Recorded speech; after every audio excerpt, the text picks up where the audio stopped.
Buenos días a todos y a todas. Muchas gracias por acompañarnos esta mañana en un evento bastante importante para nosotros, que es la ceremonia de premiación y presentación de proyectos de la segunda edición a la mejor tesis en recursos hídricos. Nos acompaña, nos hace la distinción de estar con nosotros el licenciado Dionisio Mit, quien es el presidente de Fundación UNAM, la licenciada Araceli Fernández, que es la directora ejecutiva de Fundación UNAM, y el doctor Fernando González Villarreal, coordinador ejecutivo de la Red del Agua de la UNAM. Y por supuesto que también agradecemos muchísimo la presencia de los ganadores. Ismael Soria, ganador de la categoría de maestría, Giselle Pastor en licenciatura, y menciones honoríficas, está con nosotros Gonzalo Hernández, Yutzil Castán, que tuvo la mención honorífica en maestría, no pudo estar con nosotros porque está fuera del país. Pero les agradecemos muchísimo a todos que nos acompañen el día de hoy. Y bueno, pues para continuar con este orden del día, quisiera pasarle la palabra al doctor Fernando González Villarreal, cuya iniciativa es pues, la que nos mantiene el día de hoy aquí. Doctor González Villarreal, buenos días. Buenos días, muchas gracias. Gracias a todos por acompañarnos en esta ceremonia de entrega de premios, que para mí es un asunto muy importante, muy significativo. Le agradezco en particular al licenciado Dionisio Mid, presidente de la Fundación UNAM, estar con nosotros y ser el apoyo fundamental para poder establecer este premio. Igual que a la licenciada Araceli Rodríguez, coordinadora ejecutiva de Fundación UNAM, sin cuyo apoyo no hubiéramos llegado a esta ceremonia. Muchas gracias, Araceli. Están con nosotros también, y se los agradezco, a los que van a ser premiados: Giselle Pastor, Ismael Soria y Gonzalo Hernández, que son ganadores de los premios a la mejor tesis en recursos hídricos. También les agradezco a todos los presentes y en especial a los familiares de todos los premiados. Muchas gracias que nos acompañan en esta ceremonia tan significativa. Quiero contarles un poco de cómo nace la idea de tener este premio. Hace un par de años, durante mi periodo sabático, tomé un semestre sabático en la universidad y tomé dos tareas fundamentales para poder cumplir con los compromisos de la universidad. Primero, analizar la vinculación entre la universidad, la empresa privada y el gobierno, y cómo esta vinculación se traduce en innovación en el campo de la ingeniería. Hicimos un trabajo que está publicado, está por publicarse en papel, y además hice otra cosa que no sabía yo lo complicado que iba a ser, y es escribir mis memorias, que en gran medida también son la memoria de la política hidráulica de México durante los últimos 50 o 60 años.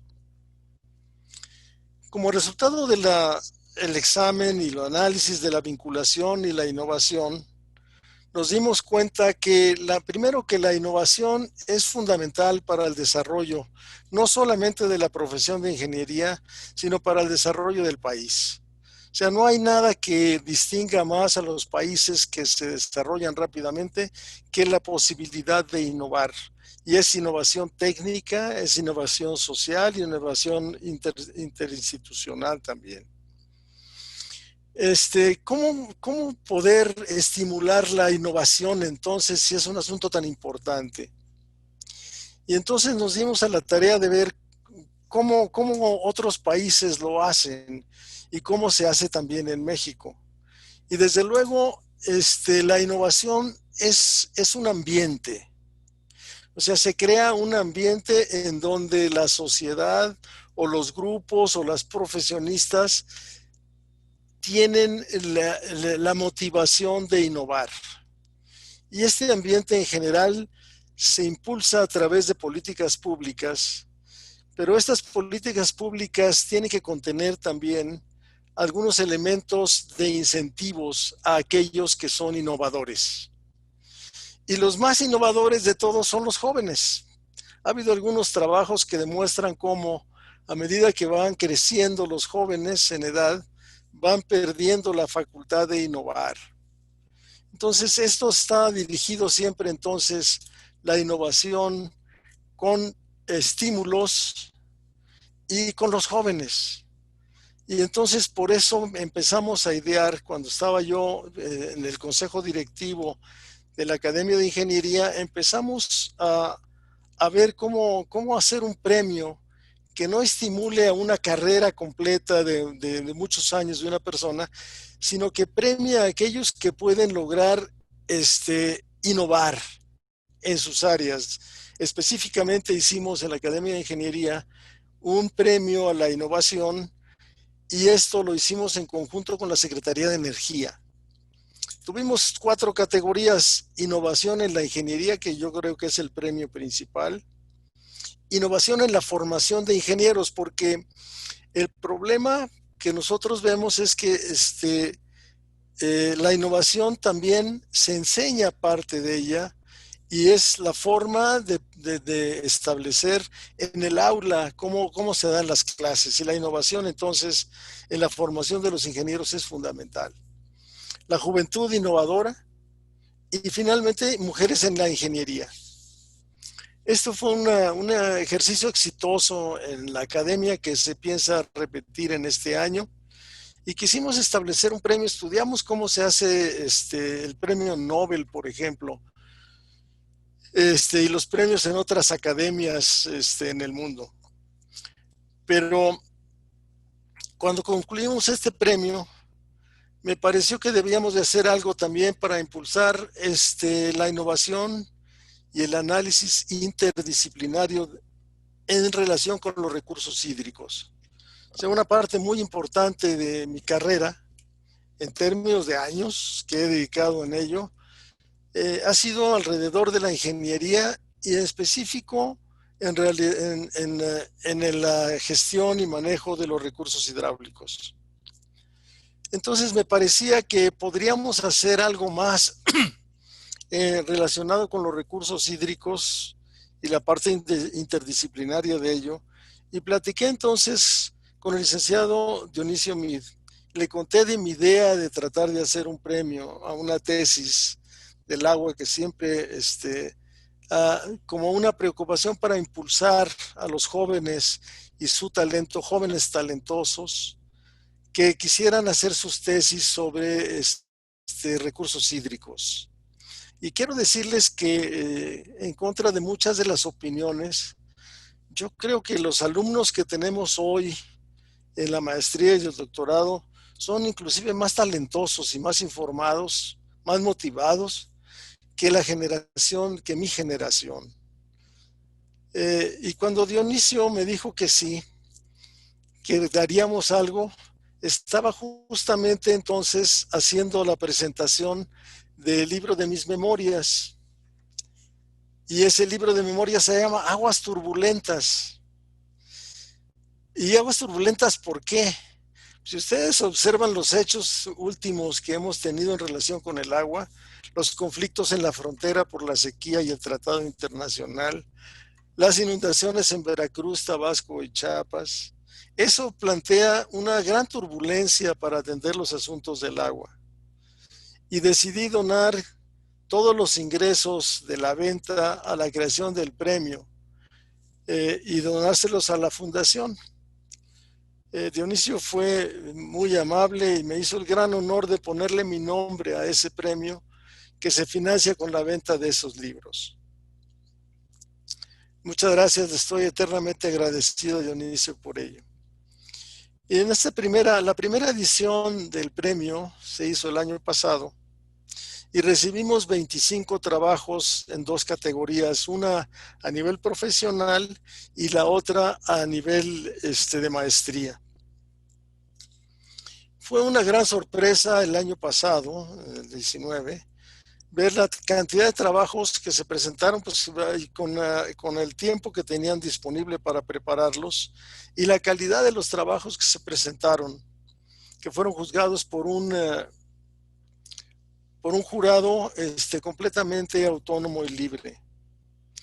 En el año pasado, los 2 premios lo ganaron las mujeres. En esta segunda edición, en el año 2020, empezamos a recibir algunas correos y algunas ideas para poder hacer una nueva convocatoria y poder hacer una segunda edición del premio. Con la ayuda de la fundación, decidimos que sí podríamos hacerlo allá por el mes de febrero.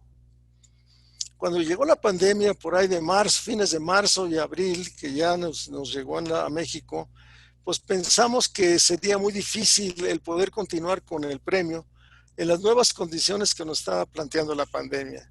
Sin embargo, tuvimos fe, dijimos, vamos a mantenerlo, y a pesar de que todas las dificultades, especialmente de los jóvenes al tratar de hacer sus trámites de tesis y todas las dificultades que nos ha planteado la pandemia, recibimos 31 tesis en las dos categorías.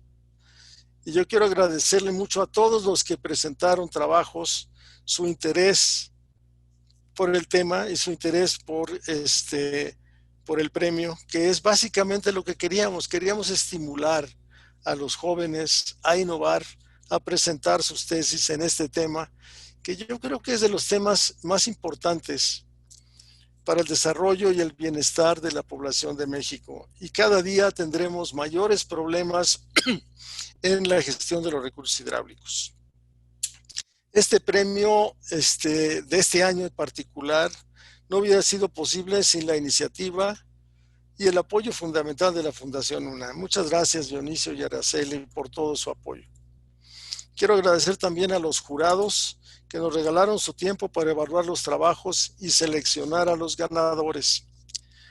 Yo sé que es una labor difícil que toma tiempo. Por la gran calidad de los trabajos, difícilmente poder seleccionar uno con otro y poder ver cuál tendría más valor que los demás. Muchas gracias a los jurados. También agradezco a todos los jóvenes que confiaron en nosotros para someter su tesis a evaluación. Este premio es para ustedes jóvenes, y espero que siga manteniéndose por muchas ediciones más. Muchas gracias a todos por asistir con nosotros y felicidades a los premiados. Gracias. Muchas gracias, doctor González Villarreal. Entonces ahora le damos la palabra a la ganadora del premio en la categoría de licenciatura, a Giselle Pastor. Giselle. Hola, buenos días a todos. Pues es un honor estar aquí y poder conocerlas, al menos de esta modalidad. Y bueno, el recibir este reconocimiento simboliza una etapa importante dentro de mi crecimiento como licenciada en Ciencias Ambientales.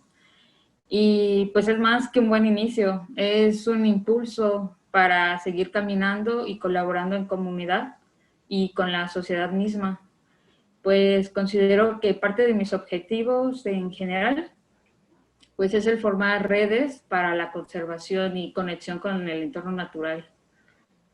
Además, pues es una muestra de la importancia del trabajo comunitario, que es lo que más me apasiona, y de investigación que se realizó en este caso, que fue mi proyecto, en la localidad de Laurelito, y que es el lugar que me acogió para realizar el proyecto, que enseguida se les platicará.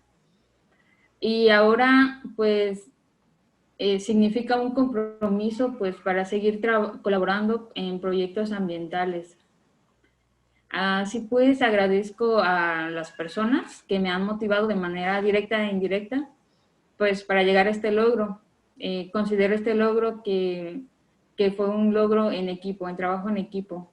Entonces estoy enormemente agradecida y la verdad que aún no me cae el 20. Pues muchas gracias. Muchas gracias, Giselle. Ahora quisiéramos escuchar a Ismael Soria, que es el ganador de la categoría de maestría. Ismael, tienes la palabra. Ok, hola a todos, buenos días. Pues sí, también como dice Giselle, pues muy agradecido primero con el doctor, con la fundación, con la Red Agua por el concurso como tal, por el premio concedido, pues infinitas gracias. En este sentido, pues el trabajo que yo realicé básicamente resalta la importancia de los recursos hídricos o de los sistemas acuáticos epicontinentales, los ríos, en el balance del carbono. Entonces también les platicaré posteriormente pero es un trabajo que es pionero en el país en cuanto a la importancia del río, del río Sumacinta, en cuanto a descarga de carbono hacia el Golfo de México. Entonces, comprender esa dinámica natural y comprender la importancia de los ríos como tal en el balance regional del carbono, pues es de vital importancia no solo para el país, sino también a nivel regional. Pues de igual manera yo quiero dar infinitas gracias a la Universidad Nacional Autónoma de México por el apoyo recibido. También a la beca conocida otorgada. Infinitas gracias al doctor Javier Alcocer, quien fue mi tutor, pues por todo el apoyo recibido, por la confianza que depositó en mí para este proyecto.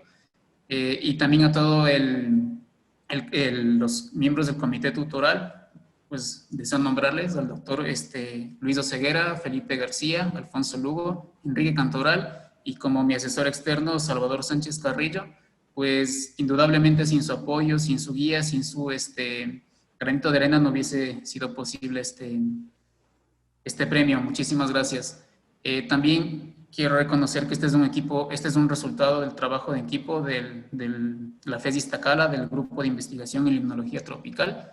Infinitas gracias por todo el apoyo, tanto para el trabajo de campo, la recolección, el análisis de laboratorio y demás. Es un resultado de equipo como tal. Y pues aquí al público también quiero hacer distinción que este reconocimiento es un esfuerzo que lo dedico a mi familia, a mis padres. Y pues infinitas gracias a todos. Muchísimas gracias, Ismael. Finalmente, para finalizar esta etapa de la ceremonia, le damos la palabra al licenciado Dionisio Mit, presidente de Fundación UNAM. Muchas gracias.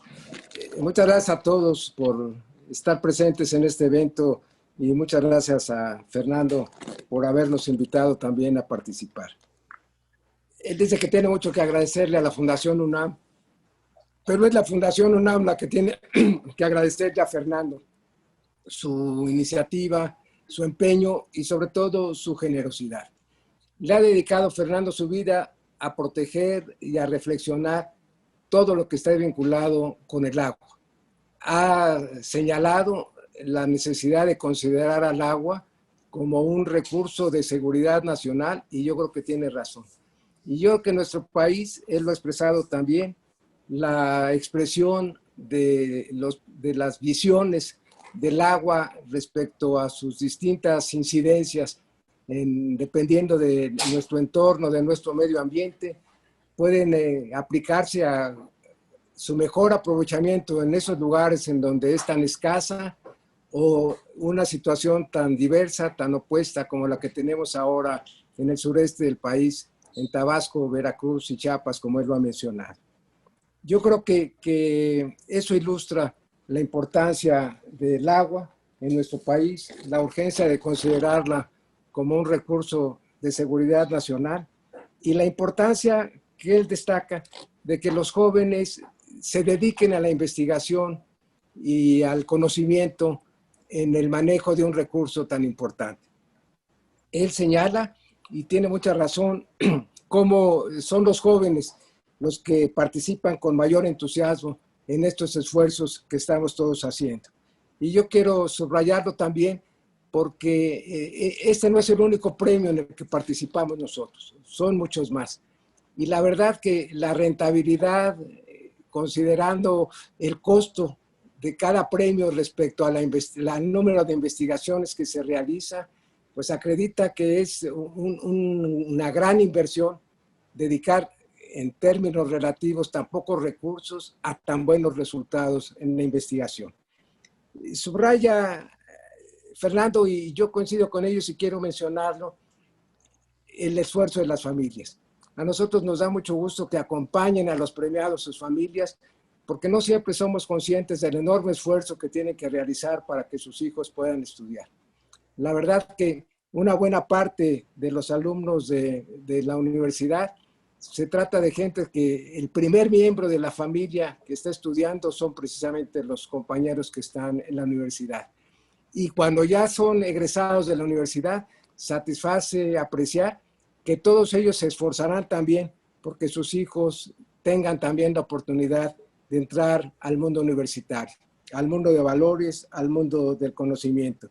De manera que es muy importante subrayar cómo en eso tratamos de hacer compatible este propósito de inclusión. Hoy el promedio de ingresos de las familias a la que nosotros, de los que participan en la universidad, es alrededor de entre 4 y 6 mínimos. De manera que eso acredita el enorme esfuerzo que las familias tienen que realizar para que sus hijos puedan realizar este esfuerzo de estudiar en la universidad. Y quiero subrayar también que en las becas que nosotros otorgamos son becas por mérito. La gente tiene que contender, no solamente basta calificar en términos de indicadores sociales, sino que se tiene que mantener un esfuerzo en rendimiento académico para que se puedan mantener los apoyos. Y más de la mitad de los que nosotros otorgamos se están canalizando a las mujeres. Esto significa que la participación que están teniendo cada vez más en el esfuerzo educativo resulta de la mayor relevancia, y para nosotros es muy satisfactorio apreciarlo, incluso en el otorgamiento de los premios. La vez pasada fueron premios que ganaron 2 mujeres, en esta ocasión se comparten, pero en el fondo recogen el esfuerzo que las mujeres están teniendo cada vez más, aún en especialidades tan complejas, en especialidades tan difíciles como las que tienen que ver con ingeniería. Yo quiero decirle a Fernando, y quiero pues comprometerlo ahorita con ustedes, que la generosidad de suya permite que los recursos que deriven de la venta de su libro se canalicen al otorgamiento de este premio. Suman estos premios 35,000 pesos.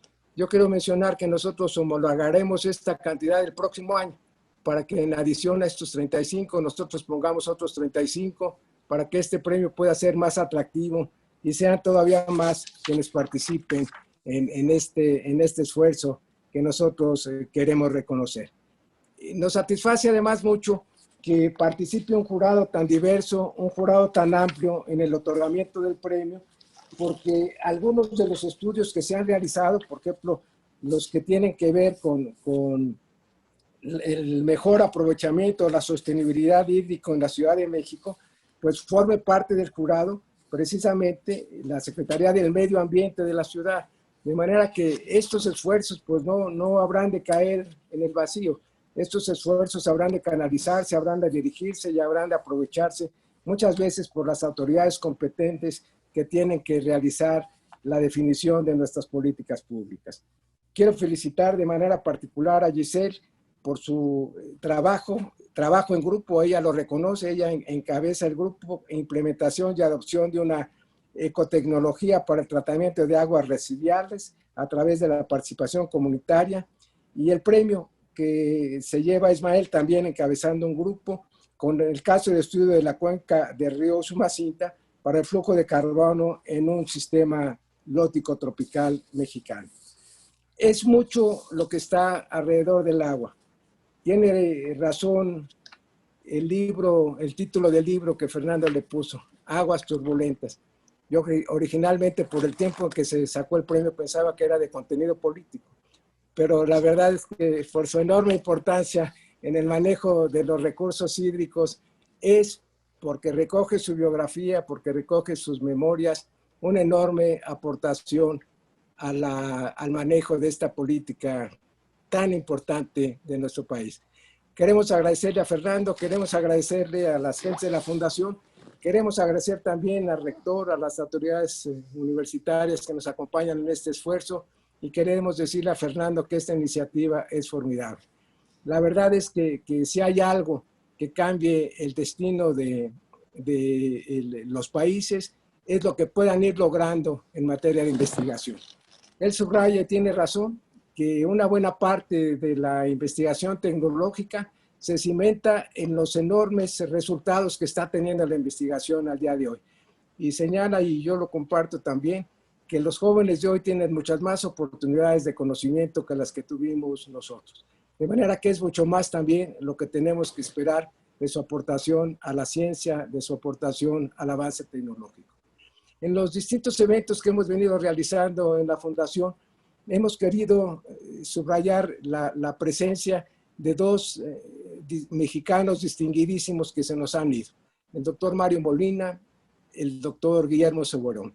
Ambos dedicaron buena parte de su vida a la investigación, al desarrollo científico, y empezaron como ustedes, desde muy jóvenes, a trabajar, a investigar, a tratar de contestar las preguntas que el estudio de la ciencia les iba proporcionando. Este puede parecer un premio modesto, pero este premio modesto estoy seguro que cimentan ustedes esta capacidad de investigación y que el día de mañana, como hoy recordamos al doctor Mario Molina, como hoy recordamos hoy al rector Soberón, habremos de recordar a muchos de ustedes por sus aportaciones a la investigación científica, al avance tecnológico y a sus aportaciones al país. Muchas gracias, Fernando, por habernos invitado. Felicidades a los premiados y felicidades también a las familias que hoy los acompañan y quienes son de veras corresponsables con su esfuerzo y su dedicación a la obtención del premio que hoy tienen sus familiares, sus hijos. Muchas gracias de nuevo. Muchísimas gracias, licenciado Dionisio Meade, y sobre todo muchas gracias por esta gran noticia que nos da para seguir con el premio el próximo año. Estoy seguro que el doctor González Villarreal está muy contento de escuchar también esta noticia. Bueno, con esto concluimos la primera parte del día de hoy, que es la ceremonia de premiación, y continuamos entonces con la presentación de los proyectos ganadores. Empezaremos primero con el de licenciatura, después de maestría, y nos acompaña también Gonzalo, que él fue la mención honorífica de licenciatura. Entonces, bueno, damos por concluida la ceremonia de premiación y le agradecemos mucho al licenciado Dionisio Meade por su presencia y a la licenciada Araceli Fernández también. Muchísimas gracias por acompañarnos. Muchas gracias. Quieren seguirnos acompañando, desde luego. Muchas gracias, muchísimas gracias, Fernando. Pues les agradezco mucho a todos, les mando un abrazo y una felicitación muy, muy sincera. Muy buenas tardes a todos. Muchas gracias, licenciado. Y muchas gracias, licenciada Araceli Fernández también. Gracias, Araceli, muchas gracias. Muchísimas gracias, Fernando. Esto para nosotros es importantísimo y excepcional. Muchas gracias. Muchas gracias, licenciada. Bueno, entonces, perdón. Muchísimas gracias, licenciada. Usted también. Comenzamos entonces ahora con la presentación de Giselle. Les recuerdo que cada uno de ustedes tendrá 10 minutos para exponer su tesis y después tendremos un espacio de preguntas y respuestas al final. Giselle, te cedo la palabra. Okay. Bueno, el trabajo de investigación que realicé se titula como Implementación y adopción de una ecotecnología para el tratamiento de aguas residuales a través de la participación comunitaria, en el cual los objetivos que se plantearon fue el realizar un diagnóstico previo a la instalación de sistemas de tratamiento de aguas residuales domésticas, el cual lo abreviamos como STAR para términos prácticos, la sistematización del proceso de implementación de los mismos, identificar los elementos y o factores que intervienen en la adopción mediante la participación comunitaria de la localidad de Laurelito, en este caso, generar una estrategia de monitoreo y evaluación a través de la construcción participativa de indicadores que permitan medir el corto y mediano plazo de la adopción. Cabe mencionar, para esta presentación ordené los objetivos de manera cronológica, es decir, de cómo se fueron cumpliendo. El sitio donde se instalaron los sistemas de tratamiento fueron un total de 5 sistemas a lo largo de la localidad de Laurelito, que forma parte del ejido de Tunvisca, en Morelia, Michoacán, en donde de manera consensuada se identificó como problemática prioritaria la carencia del servicio de saneamiento. Y para resolverlo se instaló sistemas de tratamiento ecológico. Y bueno, en esta lámina, como pueden observar, es un diagrama de los componentes de dicho sistema de tratamiento, en los cuales está conformado por un biodigestor para el tratamiento de aguas negras y humedal para el tratamiento de aguas grises. Y el resultado de de este sistema se obtiene agua tratada que se podría reutilizar para ciertos quehaceres domésticos o bien el riego de áreas verdes o cultivos, a excepción de hortalizas. También se puede apreciar cómo en las fotos, en la foto superior, una parte del proceso de construcción e instalación de los sistemas, de la parte interior de los mismos, ahí las personas están impermeabilizando sus sistemas porque fueron ellos quienes se involucraron en la construcción de los mismos. Y en la imagen de abajo se puede apreciar cómo se ve físicamente el sistema de tratamiento que se construyeron. En ese entonces, ese sistema estaba funcionando a un 50%, ya que solo estaba tratando las aguas grises, aún no se conectaban las aguas negras. Entonces, pero así visual, de manera física, es así como se puede observar los sistemas de tratamiento que se instalaron en la localidad. Y bueno, ¿quiénes estuvieron involucrados en este proyecto? Como beneficiarios, bueno, fueron las personas de Laurelito, comunidad gestora y de organización, la UPLAMAT, que es la Unidad de Planeación y Manejo del Territorio de la UNAM, de la Unidad Morelia, Campus Morelia, y con la asistencia de un técnico de campo que asesoró el proceso en la cuestión técnica y de construcción de los sistemas. El actor que financió el proyecto fue la corporación francesa Alstom. Entonces, a partir de la integración de estos actores fue que se pudo llevar a cabo el proyecto. Ok, entonces, la metodología que se estuvo haciendo en el proyecto es el enfoque de la investigación fue meramente de investigación-acción participativa, en donde se realizaron 7 talleres participativos, tanto para desarrollar el diagnóstico, seguir el proceso de implementación, desde la difusión del proyecto, la capacitación del uso, funcionamiento y mantenimiento de los sistemas y en la evaluación del proyecto. Además, lo obtenido se complementó con entrevistas semiestructuradas que se realizaron de manera individual y colectiva para poder complementar la información. Y también se hacían reuniones de seguimiento del mismo para ir evaluando el proceso. Una vez de estos 3 eventos, de los talleres, de las reuniones y de entrevistas, todo se registraba en minutas para posteriormente analizar y sistematizar la información. Y bueno, mediante la sistematización del proceso de implementación, se identificaron elementos clave que caracterizaban la instalación de cada sistema, ya que por cada sistema había un equipo responsable. De hecho, en esta lámina se puede ver cómo se conformaron los equipos de trabajo, fueron 5, por cada sistema que se instaló era un equipo responsable, y se puede observar las familias que conformaban cada equipo. Y de la parte izquierda fueron las fases de la sistematización, de cómo se fue redactando el proyecto para tener facilidad de lectura. La anterior, de favor. Giselle, quedan 4 minutos. Ok. También se identificaron las dificultades y fortalezas y finalmente en la sistematización se establecieron las buenas prácticas y lecciones aprendidas del proyecto, con la finalidad de darle la continuidad a la investigación en respecto a la apropiación y adopción de la ecotecnología, en este caso el sistema de tratamiento. Finalmente, como producto del análisis de todo el proceso, se desarrolló una propuesta de monitoreo y evaluación de adopción del sistema para su posterior aplicación e ir mejorando la estrategia y el mismo sistema. Y bien también darle la herramienta a la comunidad para su mejoría de sus sistemas, vaya. Esto Para esta propuesta de monitoreo se hizo un cruzamiento de información, tanto de lo que se encontró en referencias bibliográficas, ya en la aplicación de ecotecnologías en general, y la evaluación por parte de los beneficiarios.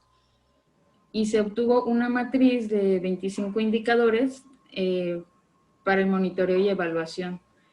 Bueno, aquí les iba a poner una lámina donde mostraba cómo era toda la matriz de indicadores, pero la verdad es que estaba muy enorme y no se iba a poder observar, así que, pero está en la tesis.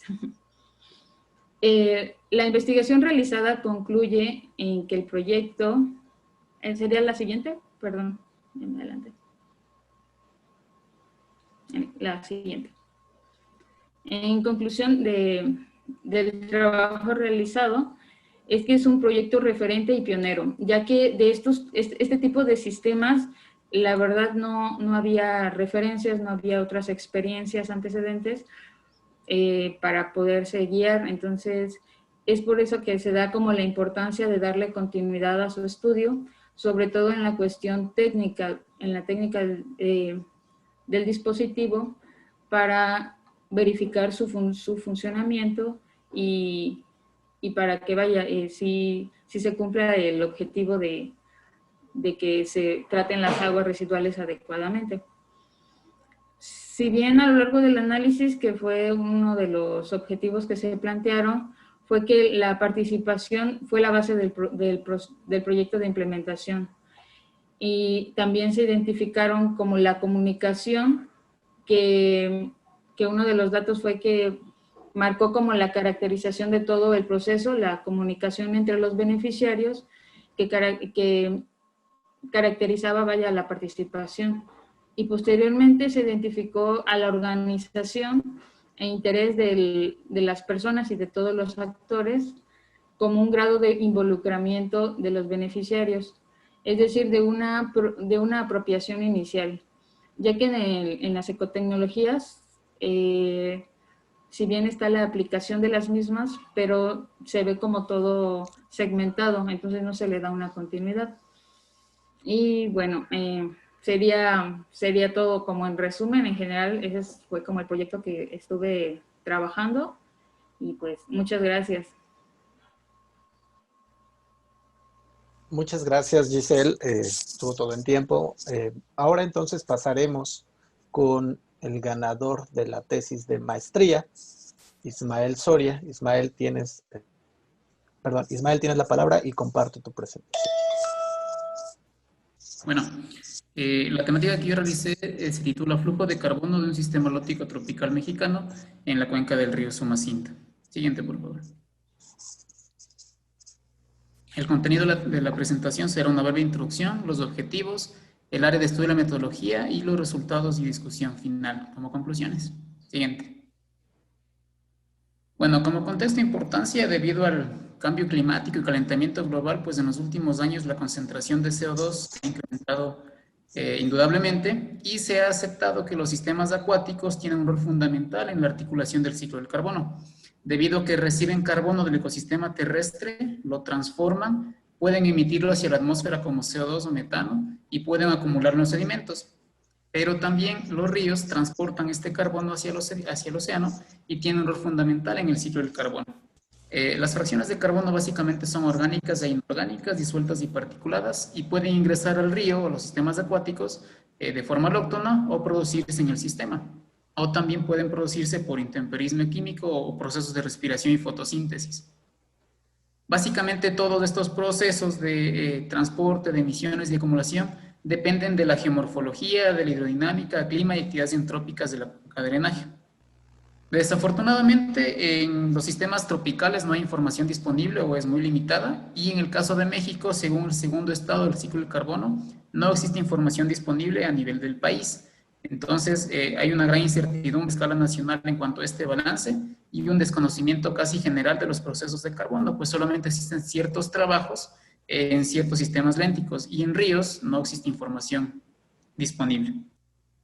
Por tal motivo, las preguntas de investigación de este trabajo fueron determinar cuál es la concentración de cada fracción de carbono, orgánica e inorgánica, disuelta y particulada, y cómo varían estas proporciones de manera espacial y temporal en la cuenca media y baja del río Usumacinta. En particular, este río es un río de litología kárstica y por lo tal motivo esperamos que la fracción inorgánica de carbono sea abundante y también abunde la fracción de carbono orgánico disuelto. Y la otra pregunta fue cuál es el aporte del río Usumacinta hacia el Golfo de México y pues compararlo con otros sistemas a nivel tropical o templado. Y pues como mencioné, esperábamos un aporte elevado de carbono. El objetivo básicamente de ese trabajo fue determinar las concentraciones y los flujos de carbono y cómo varía de manera espacial y temporal y pues compararlo con otros sistemas. Y también determinamos o se caracterizó la variabilidad hidrológica, los parámetros fisioquímicos, concentración de sedimentos, clorofila, y pues determinamos cuáles son los posibles factores que determinan ese transporte de carbono. El área de estudio básicamente se ubicó en la cuenca media y baja del río Usumacinta, la cual es el sistema fluvial más importante de México, el 10º en América del Norte y el más largo de Mesoamérica. Entonces es el segundo también en cuanto a descarga hacia el Golfo de México, después del río Mississippi. Por tal motivo es el río más caudaloso y como sabemos ahora es el que genera problemas en toda la costa de Tabasco y Chiapas. Básicamente esta cuenca es una cuenca de litología kárstica y tiene una temporada muy marcada, una temporada de lluvias que se da entre julio y noviembre y una temporada de secas entre diciembre y mayo.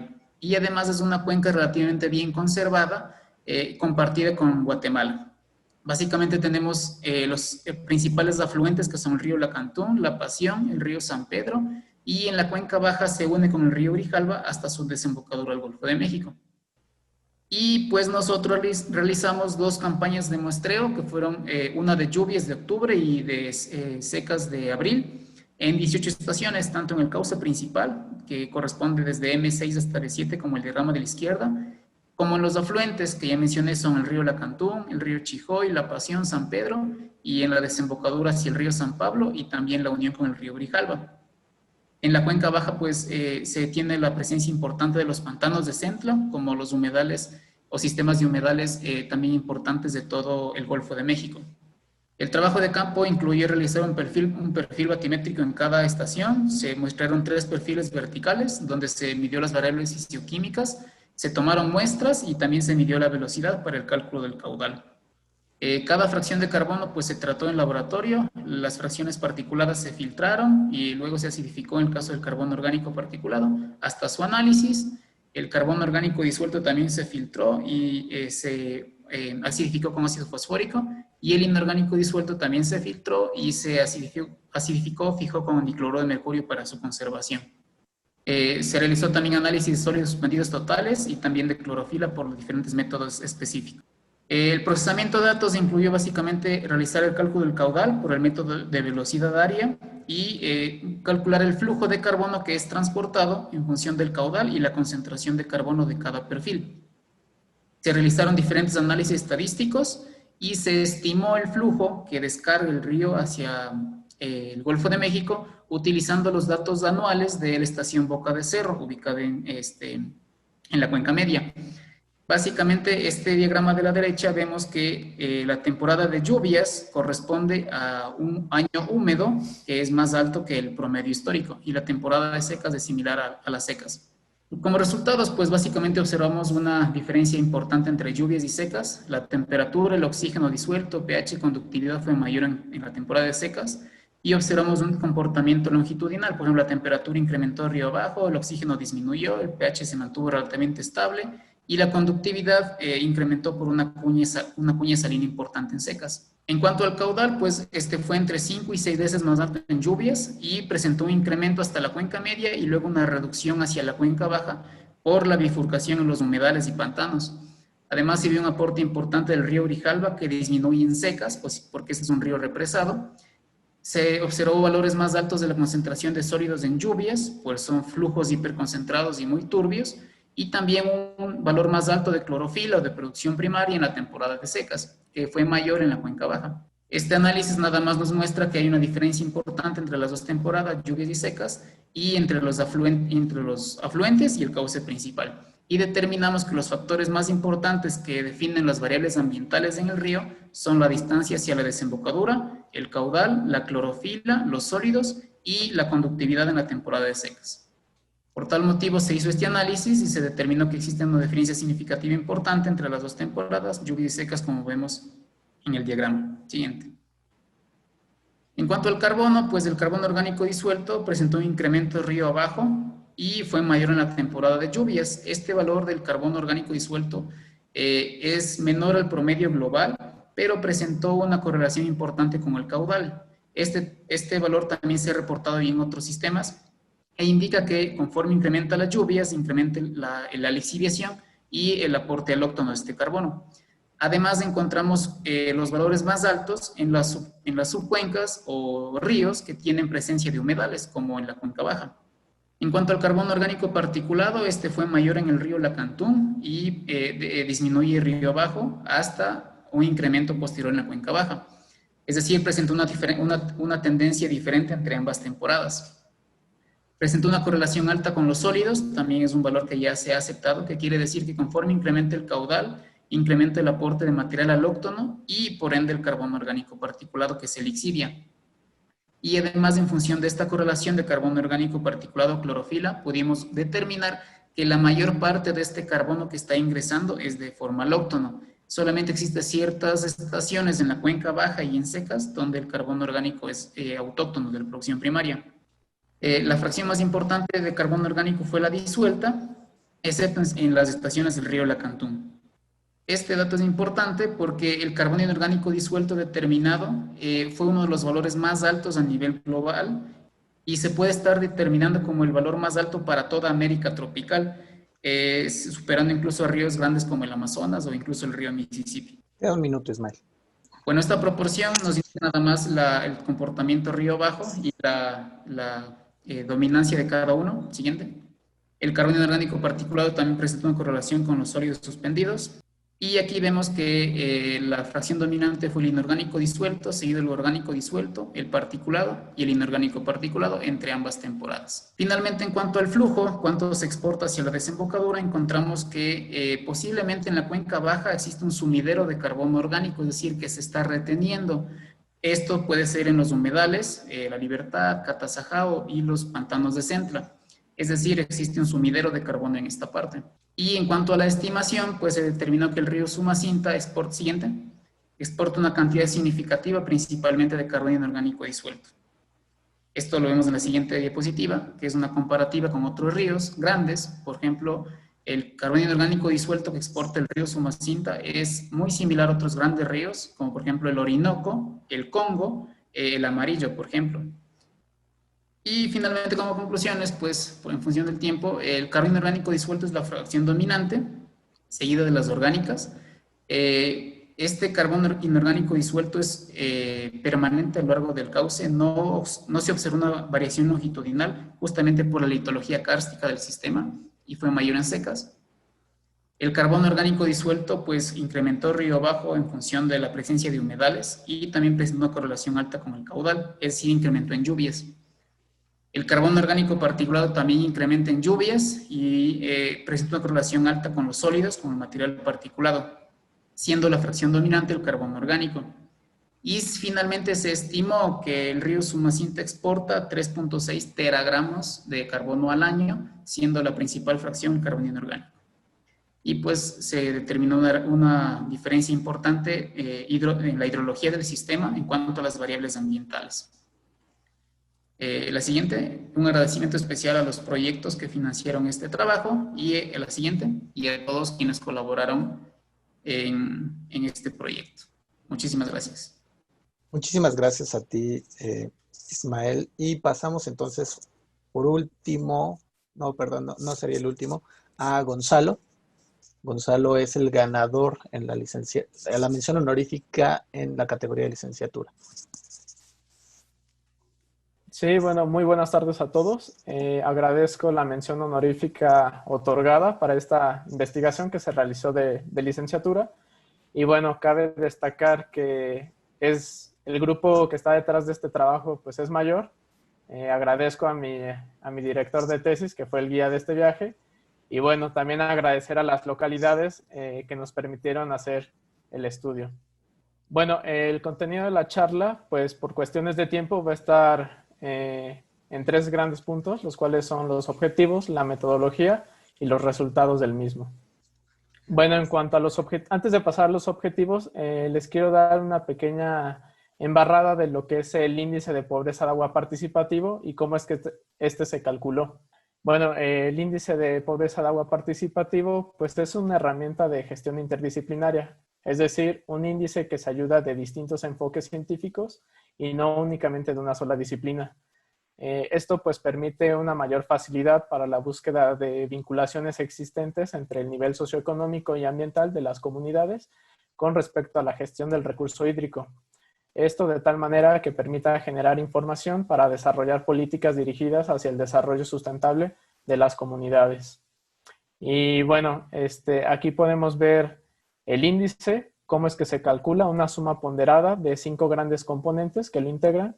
El primero es recurso, que básicamente hace referencia a la disponibilidad física de agua superficial y subterránea, y bueno, se toma en cuenta su variabilidad y su calidad. El componente acceso, pues se refiere al porcentaje de la población que cuenta con acceso al agua potable, perdón, el acceso a tratamiento de aguas y a los sistemas de sanidad. El componente capacidad considera la misma capacidad de las localidades de gestionar y manejar de forma efectiva el recurso. El componente uso establece la manera en la cual el agua es utilizada en sus diferentes modalidades, ¿no? Puede ser el doméstico, el agrícola, ganadero e industrial. Y por último, el componente ambiente, pues evalúa la calidad del entorno físico en función del bosque y el agua, de las cuales las localidades pues hacen provecho. En la fórmula del índice vemos que es la suma de los componentes que les acabo de mencionar y abajo son los pesos otorgados que se van a incluir en el cálculo de dicho índice, pero más adelante les voy a explicar cómo es que se obtuvieron estos pesos. Ahora sí, adelante por favor. Ahora sí, pasando a los objetivos, pues el objetivo general fue generar y aplicar el índice de pobreza de agua participativo en la región Pico de Tancítaro. Y los objetivos particulares, el primero fue obtener los componentes del IPA+, con base en las características socioambientales y las particularidades desde la percepción de los habitantes de la zona. 2, establecer los pesos por componente del IPA+, acorde a las prioridades de las localidades, basadas en la participación local. 3, comparar el IPA+, entre localidades con características socioambientales diferentes. Y por último, proponer estrategias de manejo para un mejor aprovechamiento y conservación del recurso hídrico con base en los resultados de este índice. Bueno, pasando a la metodología. Antes de pasar a la metodología, pues como les mencionaba, el índice se calculó para 4 localidades específicamente de esta región del Pico de Tancítaro. En el mapa vemos los polígonos de colores, son los municipios que conforman la zona. Y el polígono que está en medio, la línea, es el área de protección de flora y fauna del Pico de Tancítaro. Bueno, pasando a la metodología, pues esta constó de 6 grandes puntos. La primera fue una revisión bibliográfica y de bases de datos, pues las cuales nos pudieran empezar a acercar a la problemática, ¿no? Buscar datos duros que pudiéramos usar para ir construyendo este índice. Posteriormente, para el trabajo de campo, se hizo un levantamiento de encuestas. Fueron un total de 65 encuestas semiestructuradas, las cuales estaban enfocadas a la población en general, así como a grupos clave, que fueron las autoridades locales, los comités de agua y algún productor aguacatero, ya que pues toda esta zona es conocida por ser franja aguacatera y pues tiene una gran importancia en cuanto a la cuestión del agua. Para el levantamiento de entrevistas fueron un total de 8 entrevistas, las cuales estuvieron dirigidas únicamente a los grupos clave que les mencionaba, para conocer el rol que estos tienen en la administración del agua sobre sus localidades. Y bueno, también se hicieron un total de 5 talleres participativos en estas localidades, que fueron Angahuan, Santana Sirosto, Paso de la Nieve y Tancítaro. Estos talleres participativos constaron de 3 grandes ejes, que fue agua, historia ambiental y cambio de uso del suelo. Y justamente en estos talleres es donde, junto con los participantes, se desarrollaron las matrices de prioridad de componentes en donde los participantes le otorgaron la importancia del 1 al 5, donde 1 es más importante y 5 menos importante, qué componente para ellos es más importante. Entonces, todo esto suma al final del cálculo, dándonos pues una identificación de las fortalezas y debilidades con respecto al agua a partir de la percepción local. Y bueno, también se hizo un monitoreo de calidad de agua para 25 fuentes de agua, de las cuales son aprovechadas por las localidades aledañas. Y bueno, este monitoreo constó de un muestreo anual, se hizo durante secas, tanto en temporadas secas como de lluvias. Y bueno, fue un análisis físico-químico por colorimetría, donde se obtuvieron los parámetros básicos de calidad de agua, alcalinidad, dureza, potencial de hidrógeno, turbidez, temperatura y oxígeno disuelto. Y bueno, por último, ya una vez que colectamos todos los datos, pues se construyó el índice, ¿no? A partir de la fórmula que les mostraba anteriormente, para que nos diera pues los resultados finales. Bueno, pasando a resultados. Bueno, a manera de resumen, pues se muestra una tabla donde están los componentes, los 5 componentes y las localidades, así como el valor obtenido por localidad, por componente, y el valor obtenido para el IPA no participativo, que es el IPA normal, y el IPA más, que es el índice de pobreza de agua participativo. Cabe destacar que cada componente cuenta con ciertas variables. Es decir, por ejemplo, para el componente recursos se tomaron 3 variables. La primera fue el conocimiento de la precipitación media anual, el segundo fue la evaluación cuantitativa de los recursos hídricos y el tercero fue el conocimiento de la calidad del agua.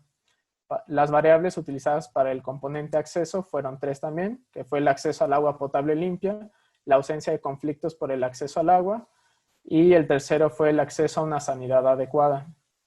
Para el componente de capacidad fueron 4 componentes. Fue la organización que existe sobre el manejo del agua, el grado de escolaridad que cuenta la localidad y las herramientas de trabajo para mantenimiento de redes de agua y la alfabetización que tiene que ver también con el grado de escolaridad, lo cual existe el supuesto de que la gente mayor capacitada pues tiende a tener una mejor administración de sus recursos hídricos.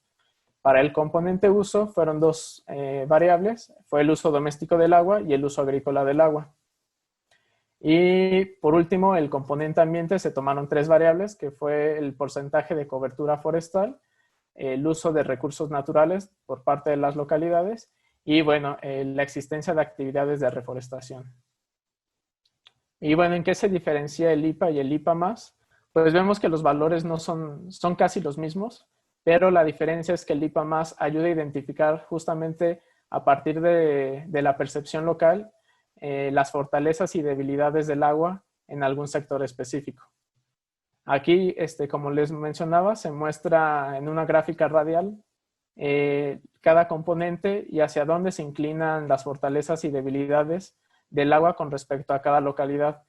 La importancia de este índice justamente es tener una primera aproximación del recurso hídrico en cuestiones sociales y ambientales para saber de dónde abordar el problema, ya que pues es justamente las personas que hacen uso de este recurso la que está identificando y dándole prioridad a esos problemas. Como les mencionaba, la escala que toma el IPA es una escala del 0 al 100, donde 0 es la peor situación y 100 es la mejor situación. Y bueno, una de las grandes preguntas de este trabajo fue si era una falta de agua o un problema de manejo, ya que esta pregunta está muy vinculada a cuestiones sobre manejo del agua, es decir, identificar de primera mano si en realidad es una falta de escasez o de plano existe el recurso hídrico, pero el problema es cuestión de manejo, lo cual genera que exista esta escasez, ¿no? Entre comillas. Y bueno, por su atención, muchas gracias. El proyecto PAPIT fue quien financió esta investigación, por lo que pues agradece también el apoyo otorgado. Muchísimas gracias, Gonzalo. Como les mencioné al inicio de esta sesión, la ganadora de la mención honorífica de maestría, Yutzil Castán, no vive en México y no pudo estar con nosotros en este momento. Sin embargo, nos mandó un video con su presentación y entonces quisiera ponerlo. Tiene la misma duración que lo que todos lo han hecho. Hola, mi nombre es Yutzil Castán. Antes que nada quiero pedir una disculpa por no estar presente en vivo. También les quiero decir que me siento muy feliz por recibir esta mención honorífica y estoy sumamente agradecida con Fundación UNAM y la Red del Agua. Para empezar, les voy a mencionar muy brevemente lo que fue mi tema de tesis, de maestría en Ciencias de la Sostenibilidad, y mis principales asesores fueron el doctor Giancarlo Delgado, el doctor Arturo Flores y la doctora Elvira Bansi. Ok, para empezar de manera muy general, les voy a hablar sobre lo que es la problemática del agua en la Ciudad de México, la cual se relaciona principalmente con cuestiones de sobreexplotación, desigualdad, una manera creciente y dispersa, la ineficiencia del sistema de suministro del agua en términos energéticos. Muchos ya han de haber oído sobre lo que es la paradoja en cuestiones del agua en la Ciudad de México, en donde se involucra que la ciudad ha enfrentado continuamente problemas de inundaciones, pero al mismo tiempo una falta del agua.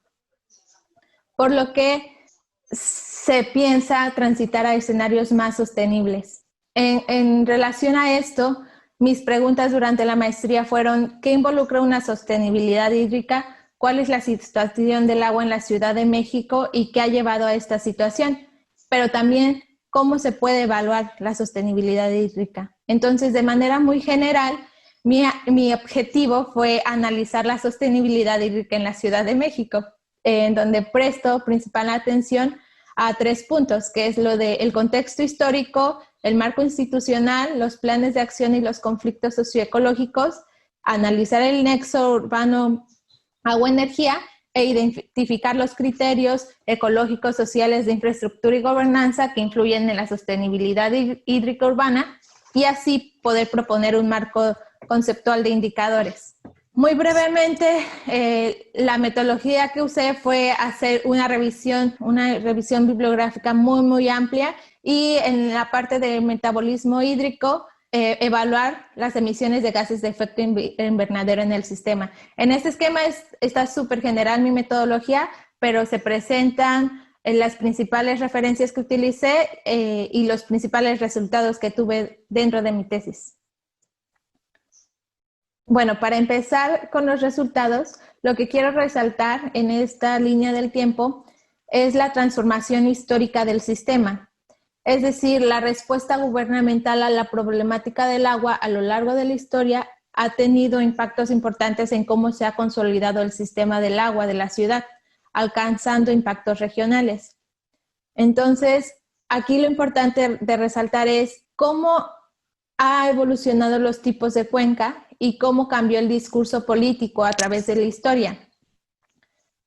Cada decisión ha implicado una configuración hidrológica o la ha consolidado. Ahora tenemos lo que conocemos como la región hidropolitana, que hace referencia a la articulación artificial de 4 cuencas hidrológicas, lo que es el Valle de México, Alto Lerma, Cutzamala y Tula.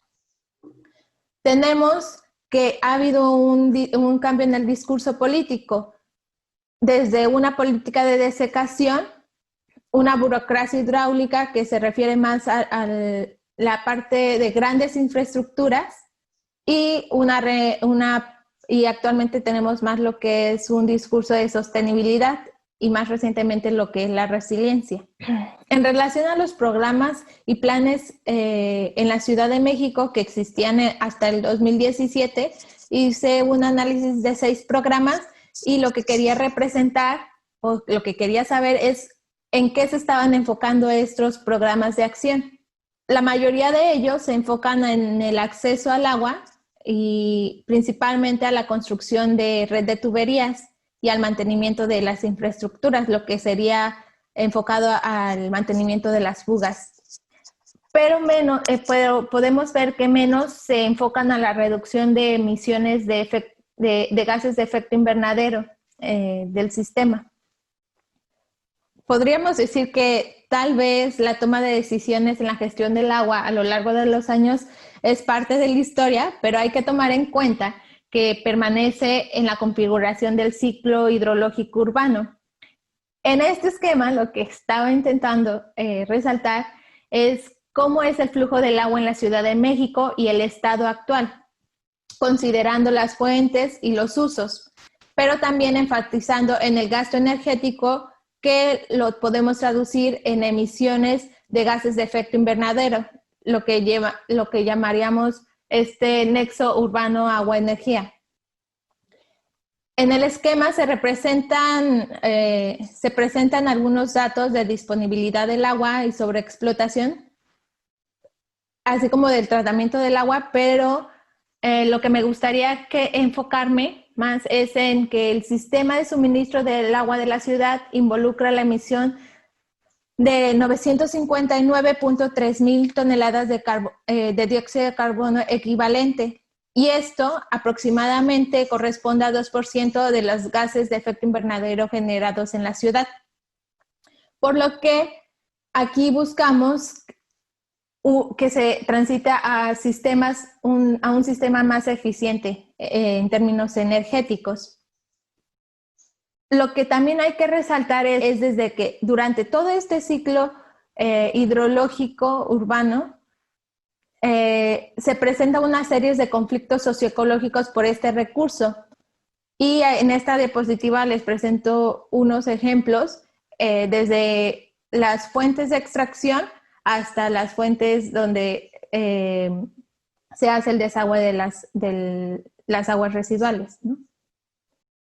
Pero ¿cómo dirigirnos hacia escenarios más sostenibles? Bueno, una de las herramientas que se ha estado utilizando con más frecuencia son el uso de indicadores. Hice un metaanálisis de publicaciones durante los últimos años y identifiqué cuáles eran los más mencionados o los que tenían mayor relevancia.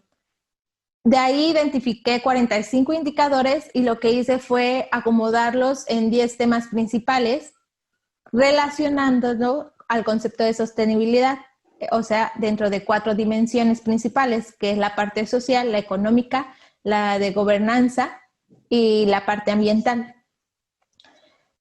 Y bueno, ya para concluir y vincular estos 3 apartados que abordé dentro de mi tesis, podemos decir que el estado actual insostenible del agua en la Ciudad de México es resultado de la toma de decisiones a través de la historia, y la gestión del agua debe tomar en cuenta las condiciones socioeconómicas y condiciones biofísicas construidas. Este trabajo también sirve como base para la toma de decisiones gubernamentales en temas del agua y negociaciones entre escalas administrativas. Además, resalta la necesidad de políticas públicas regionales que consideren la dependencia de las fuentes de agua de uso colectivo y la importancia de la eficiencia energética del sistema. Durante la tesis observé que existe una planeación a través de programas y planes que no necesariamente están vinculados, lo que puede propiciar a fondos fragmentados para el mismo esfuerzo, que además resalta la falta de una coordinación institucional. Los indicadores propuestos pueden ser incorporados como parte de un sistema de monitoreo sobre las condiciones económicas, ambientales, sociales y de gobernanza actuales y futuras del sistema hídrico de la ciudad, guiando los esfuerzos hacia una sostenibilidad hídrica. Como mi experiencia, les puedo decir que una de las principales limitaciones y desafíos en estudios sobre temas hídricos es la disponibilidad de datos. Ya por último, les quiero agradecer y les quería comentar que tengo un proyecto de divulgación de la ciencia en temas del agua y me pueden contactar si ustedes quieren divulgar su ciencia, y esa es mi página. Y ya, muchas gracias. Perfecto, pues entonces con esto concluimos la etapa de presentación de tesis y nada más, nos quedan unos pocos minutos, entonces hay algunas preguntas que se hicieron en el chat y quisiera compartírselas tanto a Giselle como Gonzalo como a Ismael muy rápidamente. Giselle, te preguntan que si se consideró la alternativa del uso de humedales. Y si sí o si no, ¿cuál sería tu perspectiva al respecto? A Ismael le preguntan, ¿qué efecto podría tener en la salud de la población las concentraciones de carbono disuelto? Sabemos que esto no es específicamente tu tema, pero si lo analizaste de alguna manera. Y por último, a Gonzalo le preguntan que, conociendo el contexto ambiental y social de Tancíntaro, el área natural protegida constituye una ventaja o desventaja para el manejo del agua. Empezamos ahora al revés de que expusieron. Empezamos entonces ahora con Gonzalo. Sí, pueden ser muy, muy puntuales en sus respuestas. Sí, ok.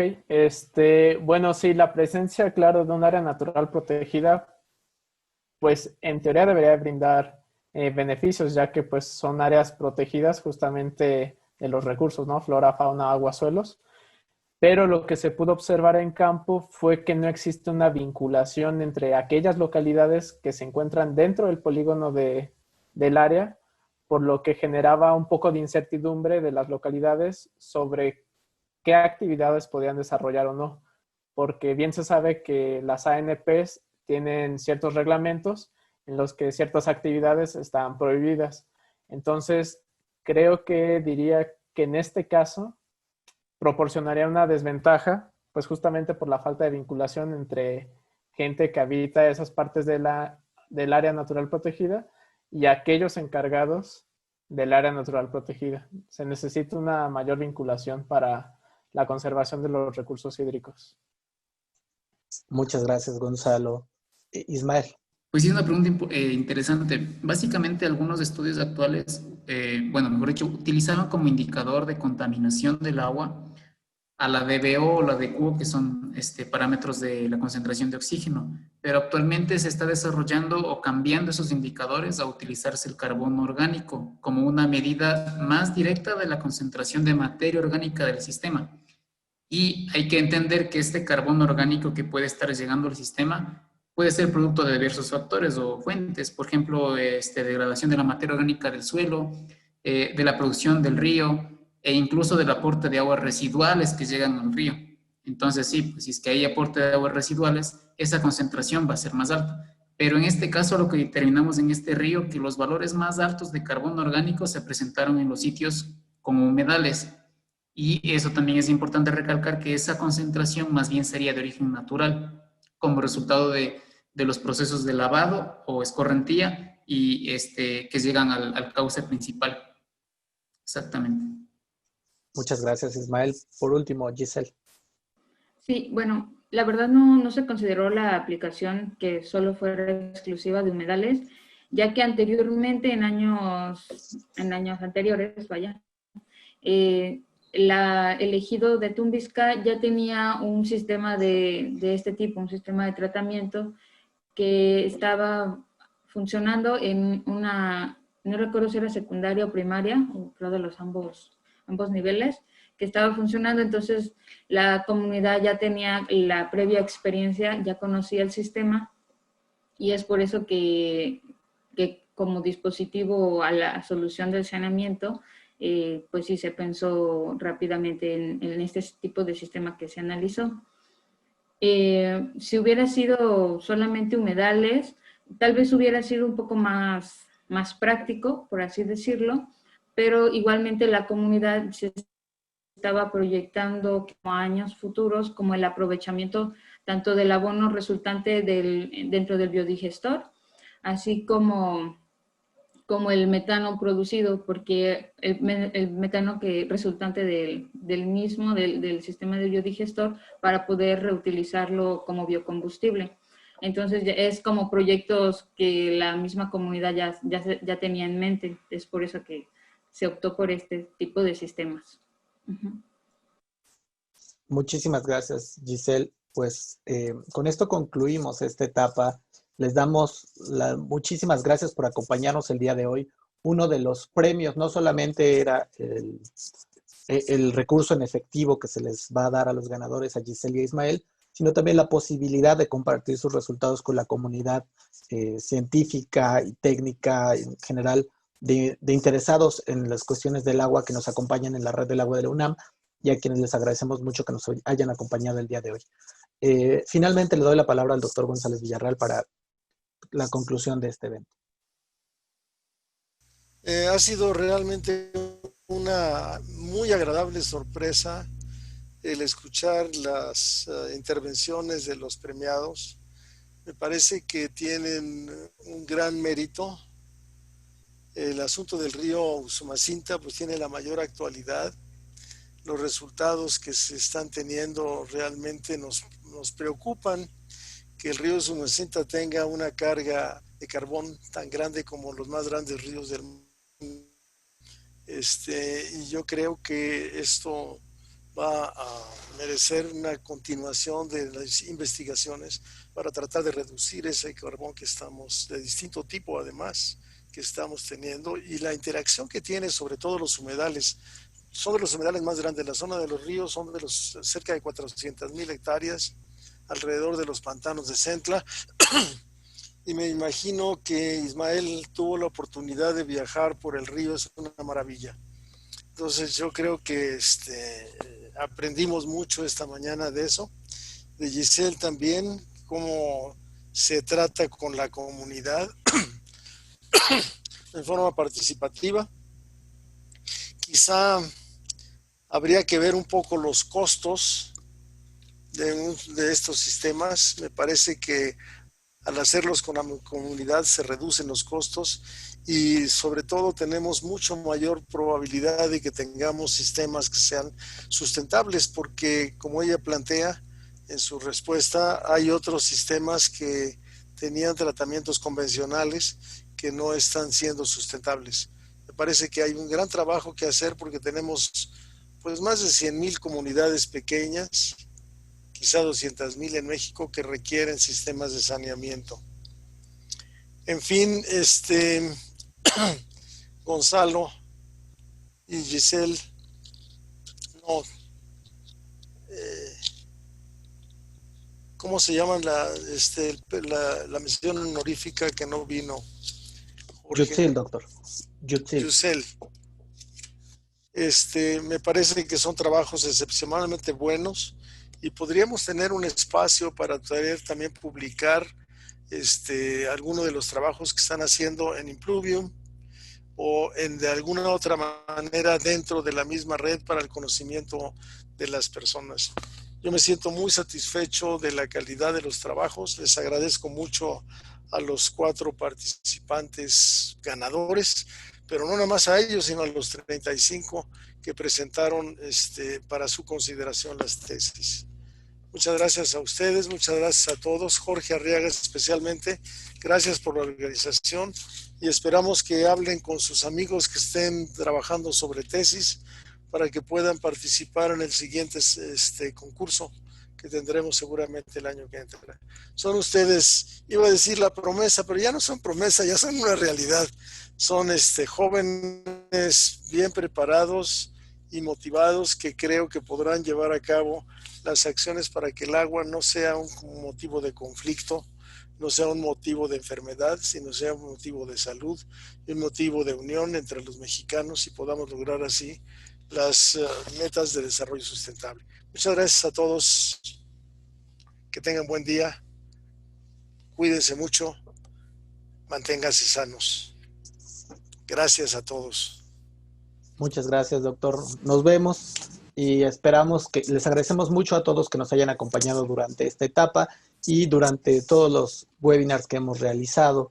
Este es el último que haremos el final de año, pero nos vemos el próximo año con más actividades. Muchísimas gracias a todos y hasta luego. Américo, doctor Américo Saldívar, qué gusto.